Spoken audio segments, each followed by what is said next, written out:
enfermedades. ¿Qué es una enfermedad? Hace más de 200, casi 300 años, Leeuwenhoek descubrió el microscopio. A través del lente comenzaron a ver que existía un mundo diferente al nuestro. El mundo de los microbios,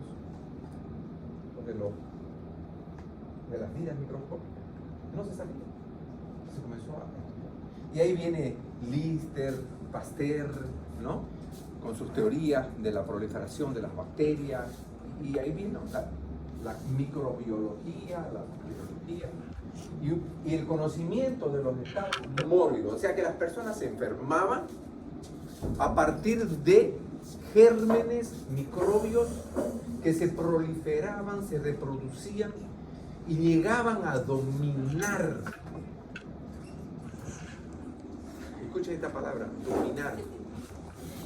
¿Cuál fue el único ejército que pudo dominar al ejército americano en este siglo? ¿Cuál ha sido el ejército que lo dominó al ejército americano? El ejército del virus, el COVID. Los virus se proliferaron de una forma que el ejército americano quedó impotente. Estados Unidos, John Hopkins, una flauta con todo eso. ¿Ya? El virus mató todo lo que quiso. Y fue necesario que personas que estudien al virus, ¿no? Y la forma de controlarlo hayan controlado con las vacunas, que viene de vaca, ya saben la historia de la vaca. Bien. Entonces, los cirujanos descubrieron que no era en la morgue, que tenían que irse a un lugar separado de los pacientes, separado de las enfermedades, lejos, pero al mismo tiempo que esté cerca de socorro, ¿no? Se me está muriendo, socorro, vení, ayúdame. No podías irte a 1 kilómetro del hospital. ¿Por qué? Porque necesitabas del hospital para sangre, para sacar análisis o para una terapia intensiva. Entonces hay que estar lejos, pero cerca. Bien, entonces ahí viene otra historia del cirujano enamorado que se daba cuenta que cuando él operaba con su novia, las heridas no se infectaban. Y pensaba que su novia era celestial. No, lo que ella tenía era una alergia en las manos, ¿ya? Y se ponía guantes de goma. Le hizo fabricar los guantes de goma para protegerle las manos. Y a partir de ahí se dieron cuenta de que las personas que manipulaban los tejidos con guantes de goma tenían menos probabilidades de infección. ¿Por qué? Porque la goma no tiene poro. No hay donde se meta la bacteria, donde se incruste, donde se esconda. Chicos, estamos en clase. ¿Ya? Déjate ser coqueto. Entonces, no hay donde se incruste la bacteria y con una simple limpieza con agua o poder sacar la bacteria de un guante. ¿Ok? Y ahí viene ya, entonces, con los principios de Lister, ¿ya? Lo que es la asepsia y antisepsia. ¿Ok? Entonces, asepsia es como ateo. Ateo quiere decir sin Dios. Y asepsia quiere decir sin bacteria. ¿Cómo haces vos para que un tejido esté sin bacteria? Lavaslo, agua corriente. Lave, le saca todo. Sale la bacteria. Eso se llama asepsia. Y antisepsia es una bomba, un veneno, ¿de acuerdo? Un antídoto, una sustancia química, ¿ya? Que mata bacterias, no que las saca, las mata. Entonces, ahí viene asepsia y antisepsia. Entonces, de nada sirve, dicen ustedes, van a ver aquí, tratar de matar las bacterias si no las has sacado primeramente. O sea que si el tejido, si un material que querés utilizar para operar está sucio con sangre, ¿ya? El método no va a ser tan eficaz como que lo laves y le saques la sangre y te dejes limpio. Bueno, aquí viene Oliver Holmes, la fiebre puerperal. Es decir, que las mujeres, después de dar a luz, ¿ya? Normalmente se infectaban en el útero, ¿de acuerdo? Por la falta de higiene. ¿Ok? Antisepsia, viste, el Pasteur lo acabo de decir. Lapsontage fue el que dijo primero lavar y después matar.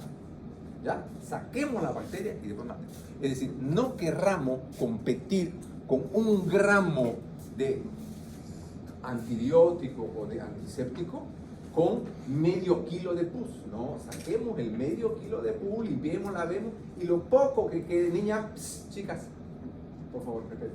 Estoy esforzándome para hacerlas entender la clase, la importancia, ¿ya? Y quiero que se conozcan. Bien, entonces, volviendo al tema, Lawson Tai dijo, hay que sacar, limpiar, lavar. Bien. Entonces, la posibilidad de que una infección ocurra es lo contrario al apego que se observa en las normas de procedimiento. O sea, mientras más cuidadosos sos, menos infecciones vas a tener. Es un principio. Próxima slide. Bien, entonces, con lo que ya hablamos, vamos a poder entender que antisepsia es usar un antiquímico que combate las bacterias. El químico se va a llamar antiséptico. Asepsia, lavar, sacar, remover. Contagio, yo estoy enfermo, estornudo delante tuyo, mis partículas de saliva se van a venir, vos la vas a inhalar y te vas a llevar ese germen a tu tracto respiratorio y él va a comenzar a anidarse, reproducirse, instalarse el contagio. Contaminación, esto está limpio, pero yo agarro mi mano sucia, lo toqué, ya lo contaminé. ¿Ok? Contaminado es aquello que recibió la contaminación. Desinfección es destrucción. Es usar algún medio, ¿ya? Cualquiera que sea, para tratar de disminuir, no es para esterilizar. Entonces, lo que se hace en los baños, por ejemplo, ¿ya? No vas a tener nunca un baño estéril, si no le vas a pasar la lengua a la taza, ¿no? ¿Me entiendes, no? Pero sí vas a usar sustancias químicas, jabón, detergente, lavandina, sustancias químicas que saquen y que maten a las bacterias para disminuir las probabilidades de infección. Entonces eso es desinfección. Desinfectante es la sustancia, enfermedad son los fenómenos, los estados mórbidos, los signos, los síntomas. Estéril, comprobado que no hay bacterias. Eso es estéril. Comprobado que no hay ningún germen. Llámese bacterias, bacillus, virus, lo que sea. Hongo, espora. Entonces, esterilización es un método de lo más sofisticado y perfecto para lograr esterilización y poder operar. Imagínense un paciente que se opera del corazón, que se infecte de una endocarditis bacteriana y se muera, o del cerebro, una meningitis y se muera, o de los huesos, simplemente los huesos, las prótesis, meten fierro, meten tornillo, que vaya el tornillo infectado, le da infección al hueso, osteomelitis, amputación, no puede. Entonces tiene que haber métodos muy eficaces para esterilización. Infección, ya, es la proliferación. Entonces, diferencia, contaminación e infección. Contaminación es como la bacteria, hay una bacteria, pero no le di tiempo a reproducirse. 8 horas después, esa bacteria se va a reproducir y ya no está contaminada, ya está infectada. ¿Ya? Y en 2 o 3 días después ya va a haber un estado mórbido producido por toxinas de esa bacteria. ¿Okay? Bien, entonces eso sería infección. Infestación, no infección. Harley Davidson, ¿cuál es la diferencia entre infección e infestación?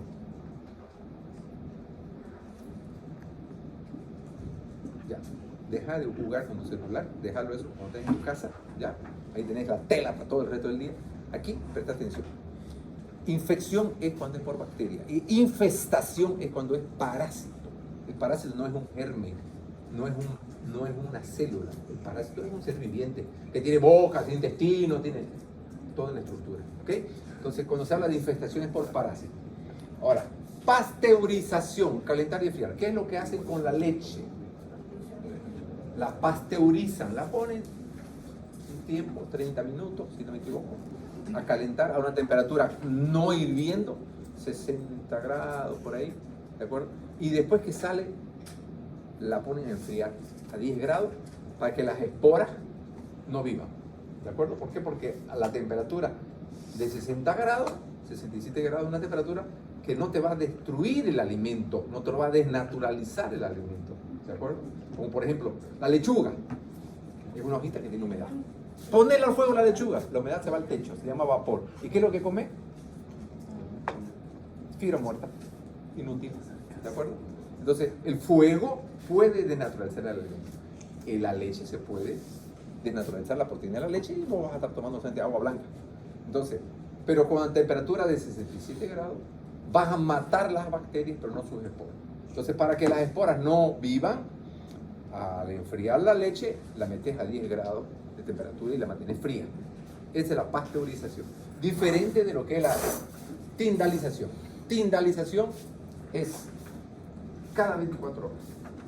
Vos agarrás, hervís a 100 grados, teóricamente se mueren las bacterias, ¿de acuerdo? Y lo dejas tapado. Y a las 24 horas lo volvés a hervir. Y a las 24 horas lo volvés a hervir. De manera que las esporas ya mueren en la siguiente ebullición. John Tyndall. Entonces ahí tenemos con que sanitización, sepsis es la invasión. Está séptico, está con septicemia. Emia es sangre y sepsis es bacteria. Cuando la bacteria llegó a la sangre, al torrente sanguíneo, te altera toda tu circulación y entra en hipotensión arterial, shock y muerte por septicemia. Bien, pasemos para adelante. Entonces, ¿cómo vamos a hacer para matar tanta cantidad de microorganismos? Microorganismos. O sea, hay bacterias,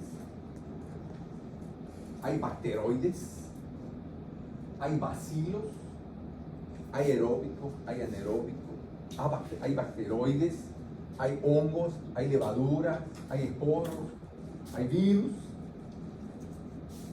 Entonces, ¿puede existir un solo método que mate todo? Difícil.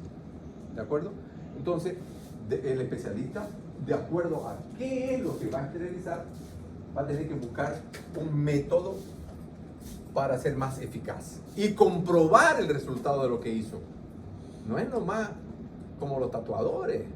Vos vas, mira, que ultravioleta, que infrarrojo, lo ponen 10 minutitos y ahí ya te meten las agujas y realmente murieron las bacterias. ¿Qué bacterias murieron? ¿Qué bacterias no murieron? Y si vos vas a hacer una pesquisa científica, vas a ver que no mataron nada, porque no dio tiempo para nada. Ustedes van a ver ahora el tiempo que se requiere, la temperatura que se requiere, la potencia que se requiere para lograr algo. Bien, entonces hay métodos físicos y métodos químicos. ¿Ya? Método físico, calor. El calor, ¿la verdad? Mata. Yo te meto agua al fuego, los huevos te arden, vas a morir. Pero, ¿cuánto tiempo tenés que estar bajo la acción del fuego, ¿verdad? Para poder morir?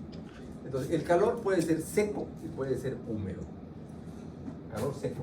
Por ejemplo, yo agarro un secador de cabello y le pongo al máximo, le pongo a toda la velocidad del ventilador y al máximo la temperatura. Ese aire seco, caliente, te va a quemar. Pero si vos lo tenés 10 minutos por ahí, tu cabello va a quedar chichapí. Lo va a quemar el cabello, porque por el tiempo, ¿entendés? A una misma temperatura se van neutralizando las proteínas, se van rompiendo las membranas, se van alterando las enzimas y se va muriendo todo. Bien, entonces, hablemos del calor húmedo que produce coagulación de las proteínas y que bajo presión atmosférica tiene mucho más efecto. ¿Qué quiere decir esto? Que si yo pongo una olla con agua y le prendo el fuego, va a llegar a los 100 grados y va a comenzar a hervir. ¿Está correcto? Yo pongo la mamadera, ¿no? Y muchas bacterias van a morir porque van a estar 15 minutos bajo la acción de la temperatura hasta llegar a los 100 grados. Pero no todos, no está estéril. ¿De acuerdo? Entonces, si yo quiero que mueran más bacterias, voy a hacer con que la temperatura llegue a 170 grados. ¿De acuerdo? ¿Y cómo hago esto? Simplemente lo tapo. La olla de presión, donde ustedes cocinan. ¿Verdad? ¿Por qué? Porque si la niña, por favor, baje ese celular. ¿Ya? Escucha lo que te estoy diciendo. Esto es el famoso autoclave. El médico que no sabe lo que es un autoclave no pasó por una sala de medicina. ¿Ya? Por favor, presten atención para que no sepan, que no sean burros. Simplemente, así le voy a decir. Los que vienen aquí y se distraen, no saben. Y pegan de burro. Entonces, para que no sean burros, por favor, el autoclave, todo médico sabe lo que es un autoclave. Y estoy tratando de explicarles lo que es un autoclave. Repito, para los que estaban mirando la tela, yo pongo a hervir una olla y con 100 grados comienza a burbujear, porque la tensión superficial del agua ¡puc!, hace que se reviente las burbujas y se libere vapor. ¿Ok? Pero si yo lo tapo, es lo mismo que la rueda del automóvil. La rueda del automóvil dentro tiene una cámara elástica y por fuera tiene una cubierta con hilos de acero. ¿De acuerdo? De forma que si yo a la cámara le meto aire sin tener la cubierta, si le meto 10 libras, ¡pum!, se me va a reventar la cámara. Pero si yo lo meto esa cámara dentro de una cubierta con hilos de acero, le puedo poner 70 o como los autos de Fórmula 1, 100, 200 libras de presión, palo, y no se revienta. Porque tiene un continente, ¿correcto? Entonces, si a la olla que está destapada a los 100 grados comienza a reventarse la burbuja, pues ustedes la tapan la olla y no va a poder reventarse la burbuja porque va a estar con su cubierta, ¿de acuerdo? Recién a los 170 grados, ustedes van a regular para que a los 170 grados se abra una válvula de escape, ¿de acuerdo? Y salga la presión para que no se te reviente la olla. Entonces, es una máquina que vos podés regular 170 grados, 180 grados, 160 grados. Entonces, la válvula se va a abrir cuando llegue a esa temperatura. ¿Ok? ¿Y qué bacteria querés matar? Ah, ya. Tal bacteria va a morir a 170 grados durante 1 hora con tanto de vapor, de humedad. Porque la humedad hace que penetre la temperatura en el tejido. Entonces, el autoclave es una máquina que se regula. ¿Cuánto tiempo? ¿Qué temperatura? ¿No? ¿A qué presión? ¿Y cuántas atmósferas de humedad? Eso es lo que se usa en todos los hospitales. Pero, ¿cuál es el problema del autoclave? Que si es un instrumento con óptica, el vapor lo van a nublar los lentes. Que si es un instrumento muy fino, la temperatura lo va a derretir el filo y se va a mostrar. O que si es plástico, lo va a derretir. Si es tela, la va a quemar. Si es hilo, lo va a quemar. ¿De acuerdo? Entonces, no es posible que el autoclave sirva para todo. ¿Ok? Por eso hay otros métodos. ¿Ya? Y ahorita vamos a comenzar a avanzar. Entonces, hablamos ya de calor húmedo, ¿ya? Presión atmosférica y bajo alta presión. Vuelve un poquito atrás. Ahora, ¿cómo controlar ese trabajo que hiciste? Entonces ahí dice el bacilo estearotermófilo, ¿ya? Ese bacilo, con ese nombre, vos agarras 1 millón de esporas, ¿ya? Y lo pones en el autoclave, y cuando abrís tu autoclave, vos lo agarras, tu espora, y la cultivas a una temperatura agradable, como para que se prolifere si es que está vivo. 55 grados, ¿no? Es más o menos lo que la gallina le pone de temperatura al huevo para que el embrión nazca, ¿no? ¿Verdad? Durante 5 días. Entonces, a los 5 días, lo sacaste 1.000.000 de esporas de bacillus termófilos, ¿no? Y ves si en la placa de Petris se han proliferado. Si se proliferaron, quiere decir que no murieron porque tu método está fallando. Pero si no proliferaron, quiere decir que tu método ha sido eficaz. ¿Correcto? Entonces, sépanlo. Fíjense. Calor húmedo, bacilo, estearo, termo. Entonces, mnemotécnica o técnica de memorización, ¿verdad? El método de calor, termo, se controla con el bacilo estero termófilos, ¿de acuerdo? Con eso ustedes ya no se van a olvidar. Ahora, hay otros métodos, ¿ya? Que son unas cintitas, unos tubitos, cosas que hace la industria para que cambien de color, rojo, verde, rojo, amarillo, verde, ¿no es verdad? Verde quiere decir viable, está bien esterilizado. Rojo no funcionó, amarillo dudoso. Bien, entonces son otros métodos. Bien, próximo slide. Método físico también es el calor seco, que ya lo hablamos, que es el del secador de cabello. O entonces el mechero de Bunsen, que es esa prende fuego a una pelotita que está con alcohol, con una mechita, y sale una llamita, y vos agarrás una alza de platino, la pones rojo vivo. Si está rojo vivo, está estéril. Con eso tomás material para cultivo, ¿no es verdad? Ese es el mechero de Bunsen. La incineración, que es lo que hacen con los cadáveres, ¿no? Los meten a unos hornos a altísimas temperaturas, con llama, con fuego, y lo queman todo. Ese es el otro método de incineración.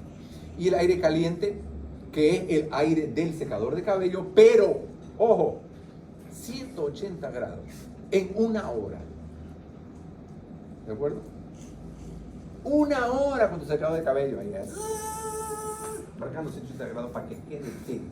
¿Vos creés que esas lamparitas de luz ultravioleta y infrarroja te van a matar en 10 minutos las bacterias de la aguja que te vas a meter en el tatuaje?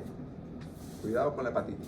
Bien, entonces, el método que se usa para controlar el aire seco es el Clostridium tetani. Vos tenés que agarrar 1.000.000 de esporas, cultivarlo a 37 grados de temperatura corporal durante 5 días, ¿no? Para saber si murieron o no murieron las bacterias con el método de calor seco. El otro método, esos son físicos, entonces tenemos calor seco y calor húmedo. Próximo slide. Dos métodos más físicos, además del calor seco y calor húmedo, serían filtración y radiación. Filtración es lo más común.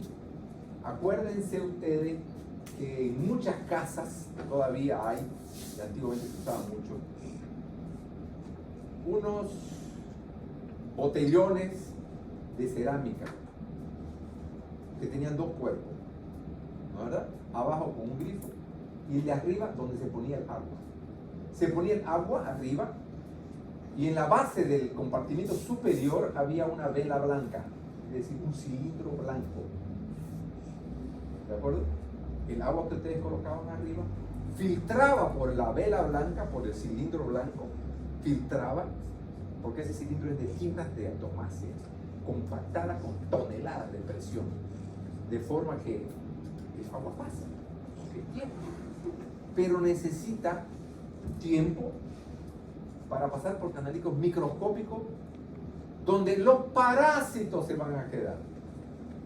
Y el agua que va a llegar al compartimiento inferior donde está el grifo va a estar libre solamente de parásitos, pero bacterias no, y virus mucho menos, porque las bacterias están en el orden de 1 a 10 micras, pero el virus está abajo de una micra. ¿De acuerdo? Bien, entonces ahí tienen ustedes filtración. Se usa los filtros en la industria, y para que en la industria puedan filtrar los antibióticos, los analgésicos, los antiinflamatorios, todo lo que se mete en la ampolla, ese líquido tiene que pasar por filtro, pero no va a ser por el filtro de vela que está en la cocina de la casa de tu abuela, ¿entendés? Sino filtros mucho más perfectos, como por ejemplo de vidrio. Hay filtros que se hacen con vidrio molido, fundido y compactado, ¿me entiendes? Como para que pase, como para que no pase el virus. ¿ya? O entonces hay filtros desde el café Melita, eso es un filtro, ¿ya?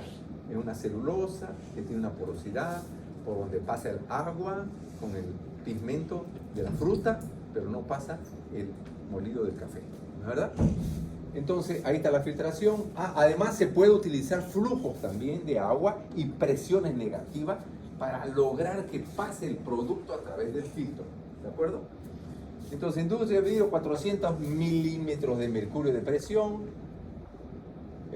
y la Serratia marcensis, esa es la bacteria que ustedes tienen que incubar a 37 grados durante 5 días para hacer el control de esterilización. Si realmente el método está funcionando. Serratia marcensis. Bien. Otro método es la radiación. La bomba atómica, ¿no es verdad? Es una energía nuclear, ¿no es verdad? Capaz de matar todo. Entonces, existe un método físico capaz de... Ahora, la no ionizante, esta no garantiza la esterilización. O sea, choca. Ojo.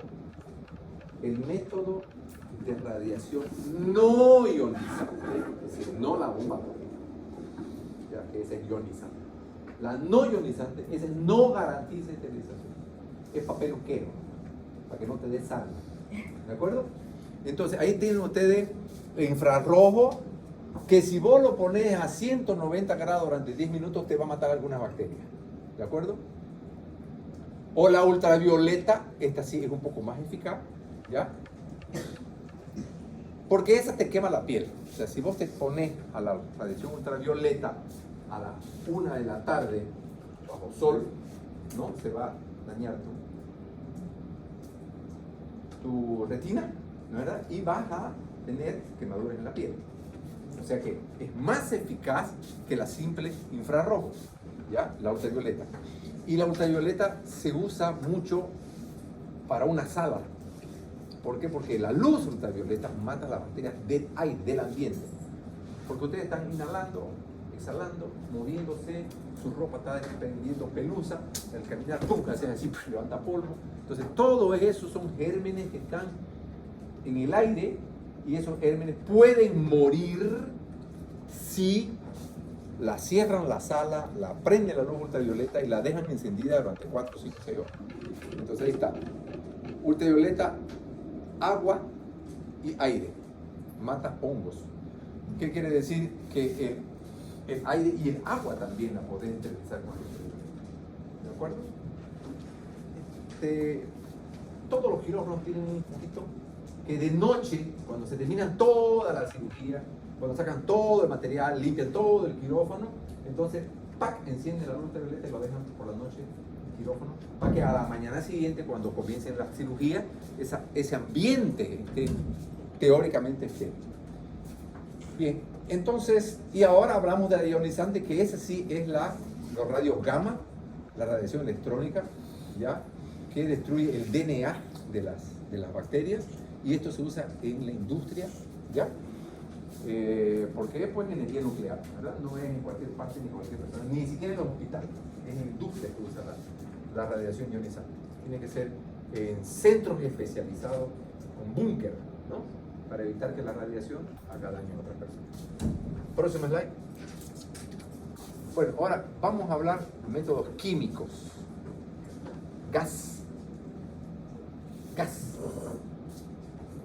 El gas de cocina.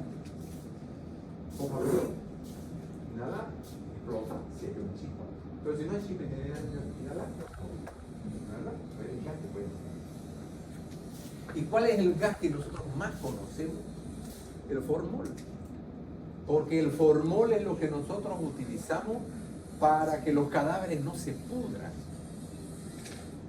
¿De acuerdo? Entonces el cadáver está sumergido en hectolitros de formol. O sea que el formol puede ser líquido. ¿Correcto? Y ese formol líquido es el formol que meten a la vena de los cadáveres. El paciente se muere, le hacen un corte, le sacan la sangre Y a las venas, en vez de sangre, le meten formol y de manera que el cadáver se queda 2, 3, 4 días que lo ven y no se pudre. ¿De acuerdo? Bien, ese formol, ese líquido, despide un gas.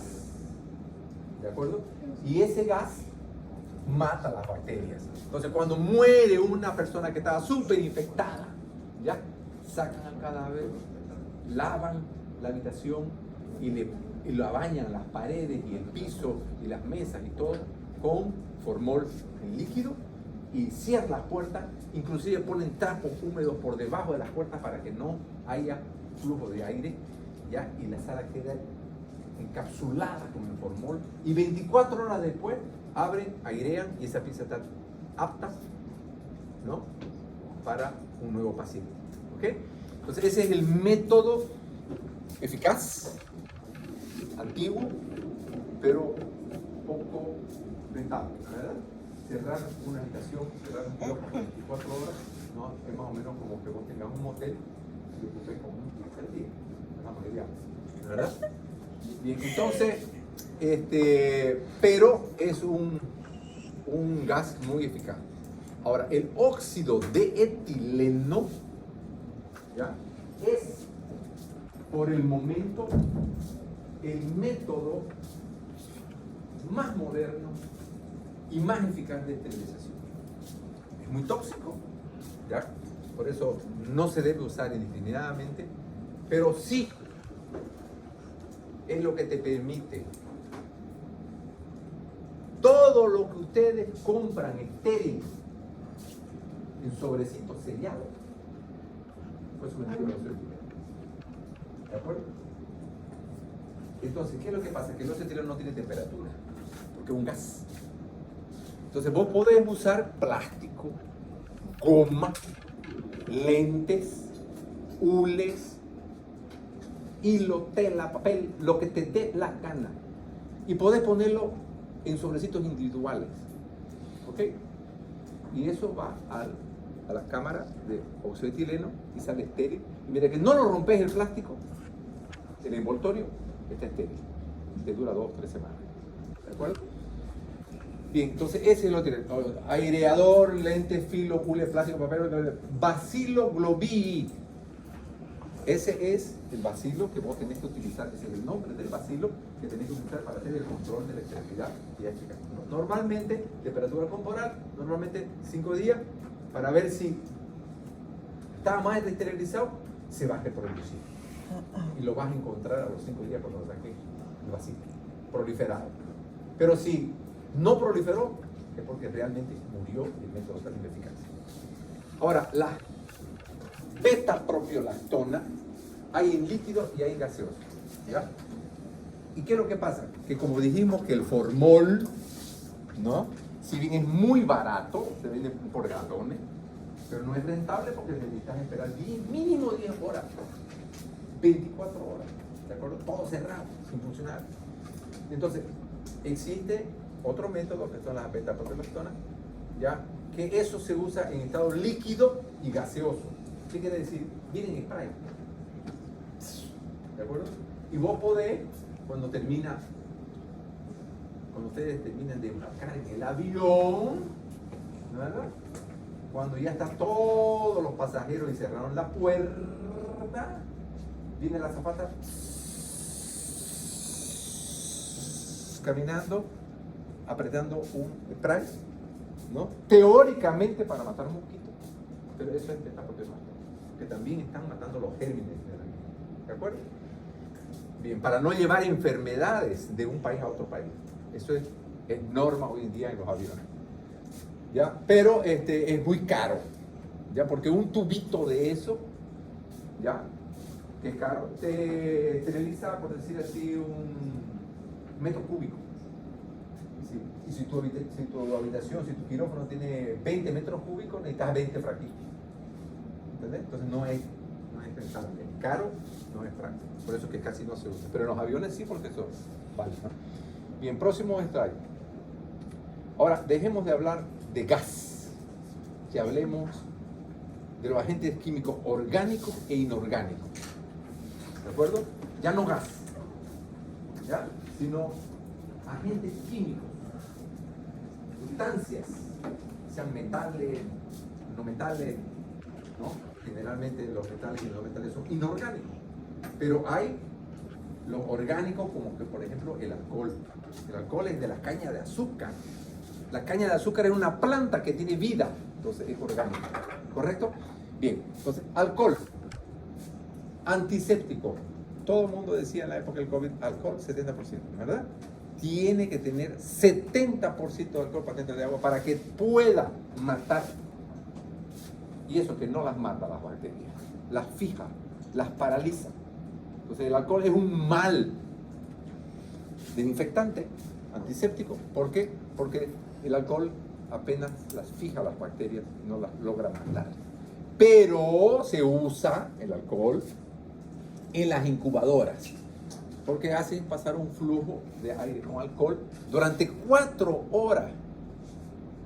Ya esa incubadora está trabajando con un flujo de aerosol, de alcohol en aerosol, para que puedan morir las bacterias. Bien, entonces ahí el alcohol, y también bueno, en las manos y para el COVID se usó mucho. El glutaraldehído es un derivado del formol. ¿Ya? Esto es necesario. Ustedes lo conocen. Por favor, presten atención. Deja tu celular. ¿Ya? El glutaraldehído tiene el nombre de Cidex. Y el Cidex es un líquido derivado del formol que se usa en todos los hospitales y las clínicas para esterilizaciones rápidas. ¿Ya? Porque la sumersión de un instrumento 20 minutos ya mata gran cantidad de bacterias, los virus y hongos. ¿De acuerdo? Es caro, se vende por valores por litro y es muy caro, pero llega una emergencia, necesito operarte, no hay material estéril, pero tengo Cidex. Espera 20 minutos, espero 20 minutos, pero por lo menos uso un material teóricamente estéril, ¿de acuerdo? Cidex al 2%. Si vos querés tener una garantía mayor de que el instrumento esté estéril, tendrías que someterlo por 10 horas, ¿ya? Pero lo mismo son 20 minutos. Mata esporos, mata virus, mata el bacilo de la tuberculosis, hongos y sobre todo todo lo que es plástico látex. Bien, ahora vamos con el fenol, derivado del alquitrán de hulla, también orgánico, ¿ya? Fue Joseph Lister el primero en descubrir una sustancia, ¿ya?, capaz de matar las bacterias, ¿de acuerdo? Y Joseph Lister lo que descubrió fue el alquitrán de hulla llamado fenol, al 0,5%. ¿Ok? Bien. Pero eso es extremadamente tóxico para la piel. Pela. Entonces, no se usaba durante décadas, o durante siglos, no se usaba por lo que era muy tóxico, pero se lo utilizaba como referencia, por haber sido el primer sustancia antiséptica. Entonces, todo lo que se inventaba después decía, ¿es mejor que lo de Lister o es peor de lo de Lister? Es igual, mejor. ¿De acuerdo? Entonces, el coeficiente fenólico es un cálculo que se hace basado, ¿no?, en el primer antiséptico de Lister, ¿ya?, para comparar las eficacias de los nuevos efectos. Hoy en día, después de siglos, ¿ya?, esa sustancia ha vuelto a retomar la preferencia del mundo. Ya les voy a decir por qué. Bien, entonces,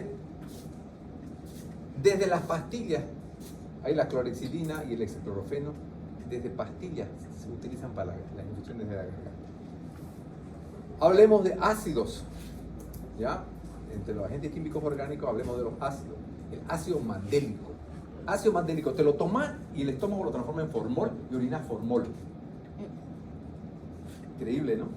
Entonces los urólogos, cuando van a hacer cirugía urológica, ¿ya?, para que la orina no contamine campo quirúrgico, porque van a trabajar con vía urinaria, entonces lesivo para el estómago, pero es muy eficaz el ácido mandélico.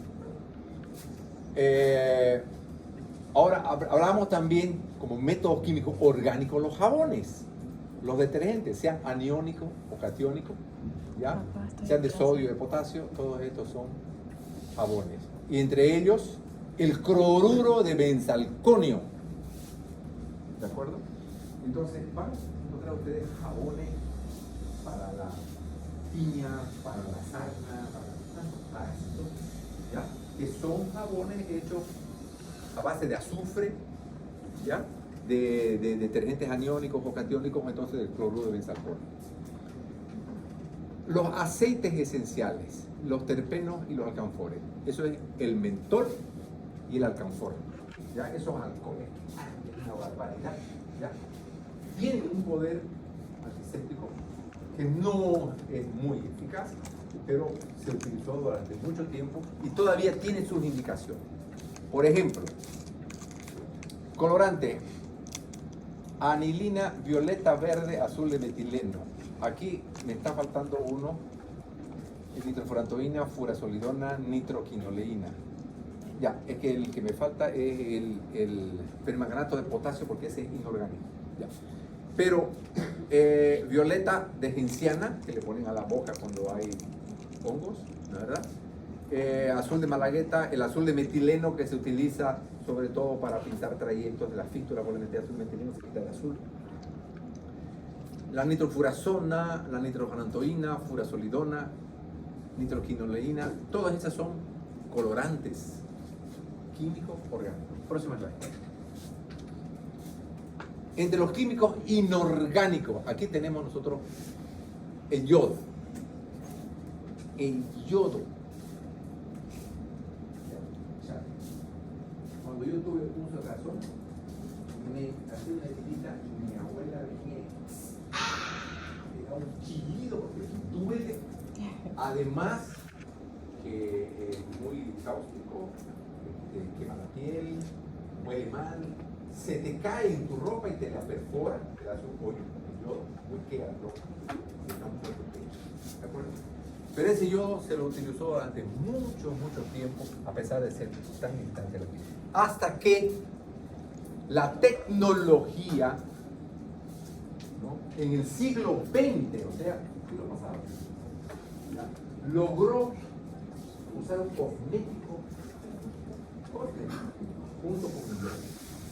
De ahí sale la polivinilpirrolidona yodo, ¿ya? Y hace que el yodo no sea cáustico, no sea irritante, no huela mal y no queme. ¿De acuerdo? Y con eso todo el mundo comenzó a utilizar el povidina o povidona. Porque antes de eso se utilizaba el alcohol mezclado con yodo para que sea menos cáustico. Lo mezclaban, lo rebajaban el yodo con alcohol. Y vos te lavabas. Primero tenías que escobarte la piel durante 5 minutos con algún jabón derivado del fenol. Después de eso recién te lavabas vos con alcohol y yodo mezclado. Y después de eso tenías que con alcohol puro sacarte el exceso de yodo para que no te dejen la cirugía. ¿De acuerdo? Bueno, eso cayó en este siglo XXI. ¿Ya? ¿Por qué? Porque también los mismos cosmetólogos lograron asociar una sustancia cosmética en vez del yodo al fenol de Lister, que era más eficaz que el yodo. Entonces, hoy en día, todos los hospitales modernos del mundo usan un producto llamado Avagar. No está en el libro porque los libros son más antiguos que el Avagar. El Avagar salió del siglo XXI. Avagar. ¿Ya? Y el Avagar, los productores, los fabricantes de Avagar, alegan que el Avagar te produce una fina película que cubre tu piel y te esteriliza. y que no es necesario, ojo, lavar, cepillar. O sea, lo que siempre Lapson Tide dijo, primero sacar las bacterias para después esterilizar. Lapson Tide, ¿no? Viene el Avagar y dice, con Avagar no hace falta lavar. Los cirujanos no arriesgan y siguen lavándose y después de lavarse usan el Avagar, ¿de acuerdo? Por un principio secular, pero el fabricante dice que no es necesario lavar. ¿Por qué? Porque forma una película protectora, ¿de acuerdo? Bien, entonces ya tenemos ahí el iodóforo. Ahora, hay otras sustancias que son agentes químicos inorgánicos, que son hipoclorito de sodio, lavandina, 1%, ¿de acuerdo? Entonces, una bolsita de lavandina en 10 litros de agua mata el virus del SIDA, ¿ya? Y es muy eficaz la lavandina, inclusive hasta los mosquitos lo hace salir, ¿verdad? La lavandina, obviamente que no te la vas a tomar, ¿no? Es tóxica, pero para lavar la lavandina, la ropa te la deja blanca, ¿no? El color de la ropa te lo anula. Entonces, hipoclorito de sodio, la lavandina. Peróxido de hidrógeno, que es el agua oxigenada, no tiene mucha potencia contra las bacterias, pero sí contra los anaerobios. Los anaerobios, los que viven donde no hay oxígeno, ellos se ven muy afectados cuando se cura, cuando se usa el agua oxigenada. Y el agua oxigenada, por lo que burbujea también, remueve los detritos de las heridas infectadas, podridas con tejido necrótico, que es necesario debridar, ¿de acuerdo? La gangrena. Entonces ese es el peróxido de hidrógeno. Y el permanganato de potasio, que esto era lo que yo quería decir, ¿ya? Es un sobrecito de un polvito ocre que vale 50 centavos y que vos lo podés diluir en un balde con 10 litros de agua. 1 gramo para 10 litros, ¿de acuerdo? De permanganato de potasio. Y eso se usa hasta hoy en día por ser práctico y ser eficaz con el pie diabético. Las personas que tienen la pierna podrida porque está obstruida la arteria, no le llega sangre y se mueren los tejidos y se pudre y huele hediondo, eso todos los días lo mete durante, qué sé yo, 20 minutos, 30 minutos, 1 hora, a un balde con 10 litros de agua y 1 gramo de permanganato de potasio. Todavía se usa. Bien, entonces, otros metales pesados, que son también agentes químicos inorgánicos, sería el mercurio cromo, los que buscan oro, ¿no? Lavan el mineral en el río y ese mercurio que utilizan para lavar el mineral mata a los peces. Para que tengan idea la potencia de ese metal pesado que es el mercurio cromo. Sulfato de cobre. ¿Qué es el sulfato de cobre? Es ese polvito azul que ustedes encuentran en el supermercado que le ponen a la piscina. Si no le ponen eso, al otro día la agua está verde. ¿Por qué? Porque todos los hongos donde hay agua se proliferan. Pero si le pones el sulfato de cobre, tu piscina queda azul, ¿no? Como la laguna azul. Ese es el sulfato de cobre. El nitrato de plata lo siguen usando. Al nacer el bebé, le ponen una gotita en el ojo para prevenir que la madre que haya tenido gonorrea, Neisseria gonorrea, ha sido coco gran positivo, el 1 gran negativo, coco gran negativo, Neisseria gonorrea, le puede contagiar en el canal del parto al bebé y tener una gonorrea con daños severos en el ojo. Entonces se usa como profiláctico al hacer una gota de nitrato de plata. E inclusive lo usan nitrato de plata para quemar las verrugas. Hay unos lapicitos de nitrato de plata que la verruga la pinta, se negrea y se muere. El nitrato de plata, para que vean la eficacia. Sulfato de zinc, metal pesado. El zinc lo utilizaban en las máscaras para matar al SIDA, perdón, al COVID. O sea, el COVID, el virus del COVID, al pasar por las mascarillas que contenían zinc, moría. ¿De acuerdo? Por el poder antiséptico del zinc. Y además de eso tenemos zinc, el timerosal, que es el mercurio cromo, el ácido bórico, estado líquido se utiliza para el ojo, para lavarlo, la conjuntivitis, eso, pus en el ojo, ¿no? Agarras una tacita con ácido bórico y lo pones en el ojo y te cura la infección.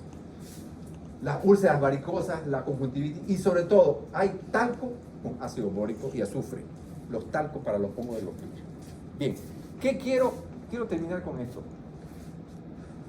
Hay antisépticos para todo bolsillo.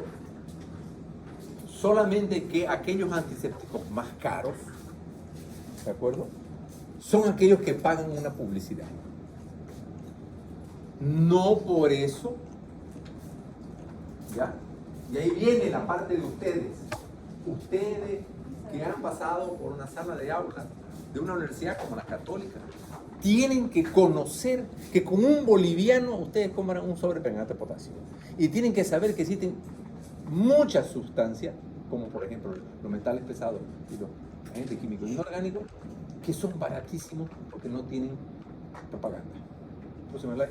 Creo que es el último, ¿no? Eso. ¿De acuerdo? Entonces, conozcan, porque no todos van a ser médicos de las Américas y de la Washington. No. Todos ustedes van a tener que